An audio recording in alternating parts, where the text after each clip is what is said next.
Today, we are going to be talking about the best non-stock investments that you can make. In these investments, we're not even going to be talking about real estate. We're not even going to be talking about whatever else you may have. We're going to be talking about things that oftentimes aren't even considered an investment. Now, if you're interested, make sure you stay tuned and we'll break down everything that I want to mention. And with that being said, let's go ahead and dive into today's video. What is up, sausages? Today, we are going to be talking about investments that aren't actually even considered an investment. Now, what am I talking about? Pretty much, we're not going to be talking about stocks. No, we're not going to be talking about real estate. We're not going to be talking about NFTs or crypto. We're going to be talking about things that are actual investments that you can see return on your money you're putting into it. And you can actually see growth in not only your personal life, but also in your financial life. Now, with that being said, before we get into today's video, I do want to ask, hit that like button, hit that subscribe button. It'd mean the world to me. One of the biggest investments that people can make that aren't actually investments is time. Putting your time into things that actually have a beneficial thing to you. So taking the time to step away from the computer, taking the time to go to events that actually make you feel fulfilled. So not only will you have a reason and a purpose to continue your drive, but also you can still feel human at the end of the day. Now, ultimately, your time is a great thing, and obviously you can go to church or whatever else you may have. Just be involved in the community, and that is a great investment.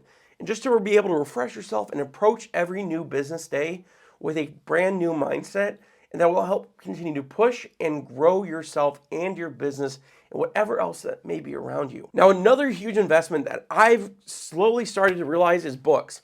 Now, yes, I used to read a bunch of books about fantasy and all that stuff, and that was great for middle school and high school. But now I'm realizing that buying books that actually have real life application and oftentimes can set your mindset on philosophy, on things and history that help you learn about how to approach the future and how to deal with current situations.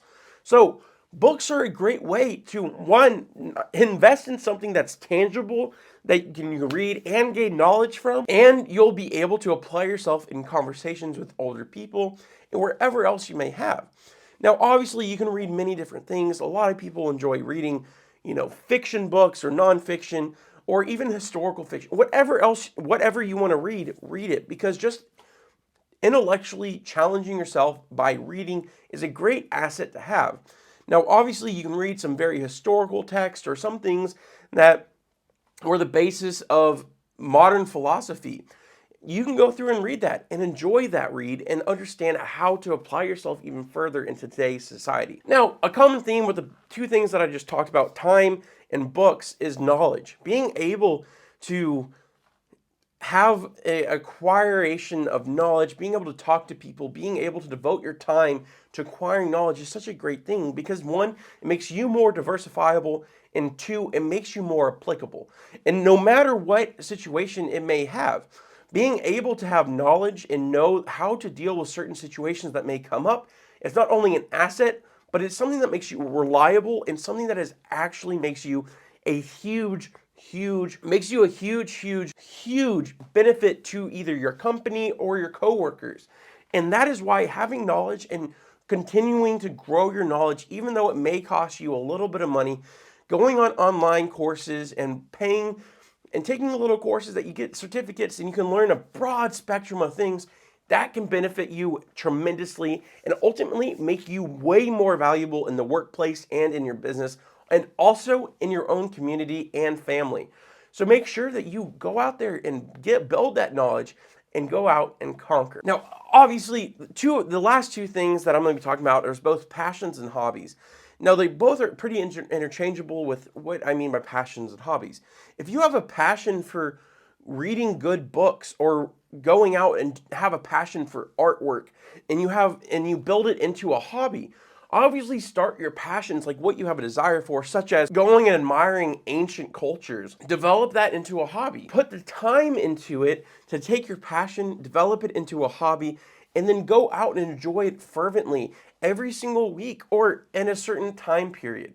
That way you can have that let's say you want to go to a different art museum every single month, and that way your passion for art can develop into a hobby to where you not only are becoming very, very knowledgeable about art, but also you're able to immerse yourself in the culture around it. And if you're a very historical nerd, you can go visit historical sites. So the passion you have for history, you develop it into a hobby of going and actually acting on your passions and going to learn more and building your knowledge. So now obviously these all investments that aren't really talked about as investments, they're all interchangeable and they all tie together. But that is the importance of all of them, is all of these things require one another. So you have to have the knowledge of time and how to apply your time to then be able to build more knowledge. So it's just a constant effect of a snowball. And as you start rolling the snowball, it may be hard to start with a little thing, but once you start rolling it down the hill, you'll start sucking in a bunch of extra snow and building your snowball bigger and bigger and bigger, and you will become a super valuable asset and a super valued person in your community.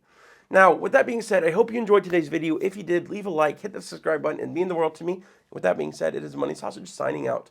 See ya!